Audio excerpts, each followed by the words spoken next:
तेनालीराम की कहानी। मनपसंद मिठाई। तेनालीराम हमेशा जवाब देने के अपने नायाब तरीकों के कारण जाने जाते थे। उनसे कोई भी सवाल पूछा जाए वह हमेशा एक अलग अंदाज के साथ जवाब देते थे, फिर चाहे वो सवाल उनकी मनपसंद मिठाई का ही क्यों ना हो। तो आइए जानते हैं कि कैसे तेनालीराम ने अपनी मनपसंद मिठाई के पीछे महाराज कृष्णदेव राय की कसरत करवा दी। सर्दियों की एक दोपहरी महाराज कृष्णदेव राय, राजपुरोहित और तेनालीराम महल के बगीचे में टहल रहे थे। महाराज बोले, इस बार बहुत गजब की ठंड पड़ रही है। सालों में ऐसी ठंड नहीं पड़ी। ये मौसम तो भरपूर खाने और सेहत बनाने का है। क्यों राजपुरोहित जी, क्या कहते हैं आप? बिल्कुल सही कह रहे हैं महाराज आप। इस मौसम में ढेर सारे सूखे मेवे, फल और मिठाइयाँ खाने का मजा ही अलग होता है। राजपुरोहित ने जवाब दिया। मिठाइयों का नाम सुनकर महाराज बोले, ये तो बिल्कुल सही कह रहे हैं आप। वैसे ठंड में कौन सी मिठाइयाँ खाई जाती हैं? राजपुरोहित बोले, महाराज सूखे मेवों की बनी ढेर सारी मिठाइयाँ, जैसे काजू कतली, बर्फी, हलवा, गुलाब जामुन आदि।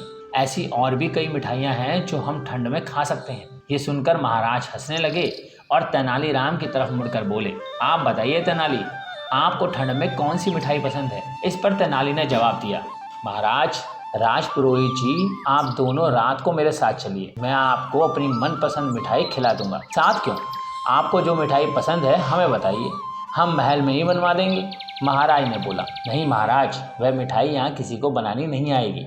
आपको मेरे साथ बाहर ही चलना होगा। तेनाली ने कहा, चलिए ठीक है, आज रात को खाने के बाद मिठाई हम आपकी मनपसंद जगह से ही खाएंगे। महाराज ने हंसकर कहा। रात को खाना खाने के बाद महाराज और राजपुरोहित ने साधारण कपड़े पहने और तेनालीराम के साथ चल पड़े। गांव पार करके खेतों में बहुत दूर तक चलने के बाद महाराज बोले, हमें और कितना चलना पड़ेगा तेनाली? आज तो तुमने हमें थका ही दिया, बस कुछ ही दूर और। तेनाली ने उत्तर दिया।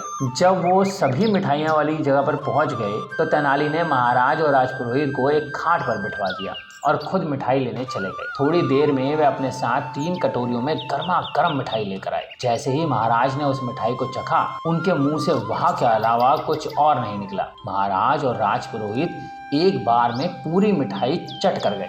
इसके बाद उन्होंने तेनाली से कहा, वाह पंडित रामाकृष्णा, मजा आ गया। क्या थी ये मिठाई?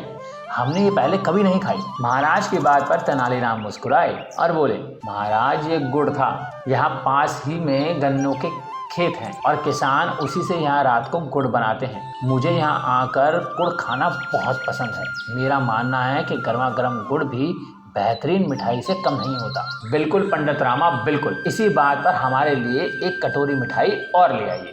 इसके बाद तीनों ने एक कटोरी गुड़ और खाया और फिर महल को लौट गए। तो दोस्तों, कैसी लगी ये कहानी?